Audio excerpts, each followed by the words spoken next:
laws are there, but it needs to follow through. That, yeah, the laws are in place, they're being enforced. 200,000 some tickets is a big deal, and that's the right thing. That's what needs to be happening. But when a driver kills another driver because they were on our cell phone, are they going to jail? Is it really being followed through?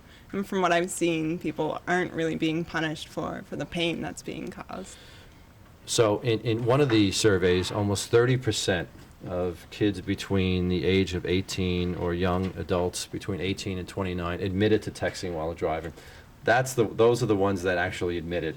Listen, I have to tell you, whenever I'm driving, and I drive constantly through my district and up and back and forth to Albany, the state capital, when we're in session, everywhere I look, somebody's either on a cell phone or they're doing this. And Trooper, you could always tell when you're driving in the left lane, either on the Southern State Parkway, Meadowbrook, or even for myself on the thruway, when somebody all of a sudden is going 65 miles an hour and drops down to 40 miles an hour, you know what they did. They picked up the phone. What excuses are you hearing out there when you pull somebody over? I was talking to JC about this. I'm sure you've heard a lot of stories, right? It ranges from, Right. outright admitting it and apologizing and accepting the ticket and saying, I'll never do it again, to, I don't know what you're talking about. When we see the cell phone and the person's still saying hello, hello, to the person we pulled over. So, some people, these are full-grown adults. They don't want to admit to their mistake. That's what we encounter every day.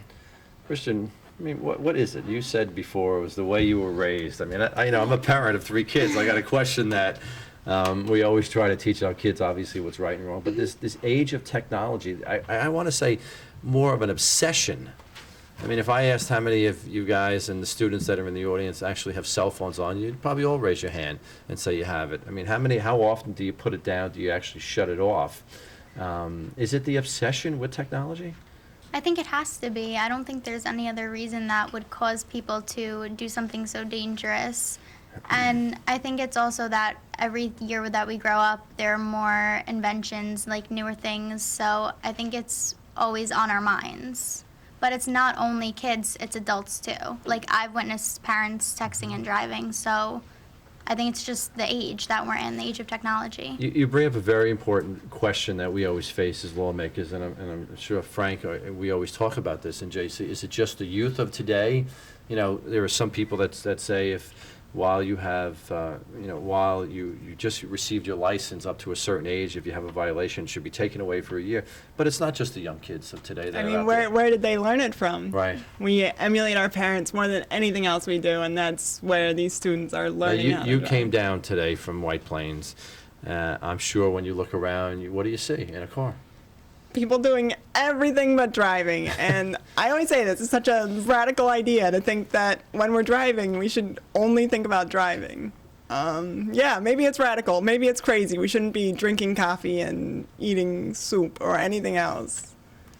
Because when it comes down to it, it is radical because it's life or death. And that's what it is. It's life or death. And unfortunately, too many people are learning that the hard way. So some car manufacturers are making new technology and developing new technology where when you get into a car, they will prohibit, texting. Even cell phone manufacturers are doing some things like that.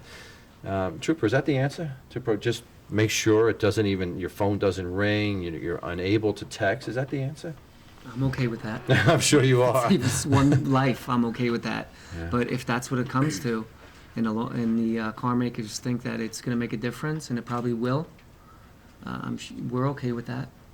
So you're a young student, you're graduating, you're in the prime of your life, you're going to go on to college, you have everything to look forward to, as JC does also, her upcoming marriage. But the last thing she expected when she graduated college was to be driving with her parents, and next time when she woke up to realize her parents were deceased.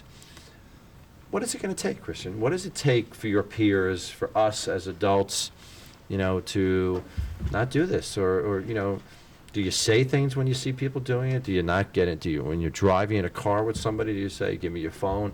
What do you think it's going to really take to change the behavior of drivers, but behavior of individuals as a whole? I think you have to focus on the behavior of everyone around you as well. So I think that's why this is really important, because you're getting your story out and everyone here is realizing how terrible it is. So maybe if a couple of people in this room stop doing what they're doing, distracted driving, then maybe their friends will take notice, and then maybe they'll tell their parents, like, stop texting while driving, don't talk on the phone, and then hopefully it'll spread. JC, in your experiences, have you seen a reluctance of states to change the laws? I mean, you said Pennsylvania really didn't have any laws. Were you fighting the politicians there? Yeah, I actually was fighting the politicians.